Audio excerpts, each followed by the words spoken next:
noho ny fahasamban'ny compteur iray lehibe mamatsy ny rano eny anivon'ireo tranon'ny mpianatra eny amin'ny oniversité Ankatso faharoa eny no nahatonga ny fahatapahan'ny rano teny an-toerana araka ny fanazavana nentin'ny talen'ny serasera eo anivon'ny orinasa Jirama efa ampirinasa tanteraka izany hoe efa eo ampanoloana ny simba ny orinasa amin'izao fotoana izao raha ny fanazavana.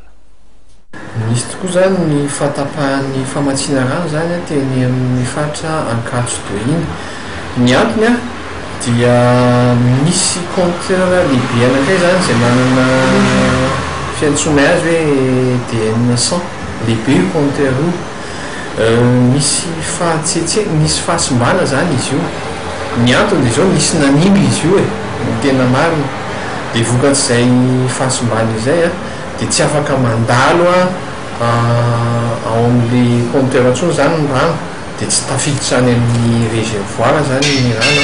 Dia izay ny antony mahatonga an'ilay fahatapahan'ny famatsiana rano amin'ny faritra Ankatso iny.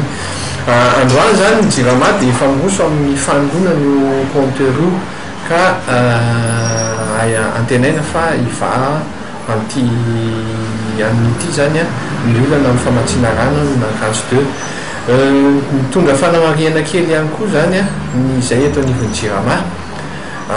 Io amin'ny Ankatso 2 iny dia misy réservoir sy ny bendrano zany ataon'olona fanahazan-damba zany io simbendrano io. Dia le simbendrano zany misy grille de protection zay, dia misy mangalatra foana io grille de protection io. Ary ny tena zavatra nampalahelo indray amin'izay dia anovan'olona zany le simbendrano anovan'olona fanahazan-damba. Dia le grille de protection misy mangalatra, dia ny zavatra seho le nisina lamba dia lasa tao anatin'le réservoir le lamba. Dia satria tio lehibe zany no voaka amin'ny réservoir io, dia nanentsina ny compteur lazay koa voalazako teo fa simba io koa le izy.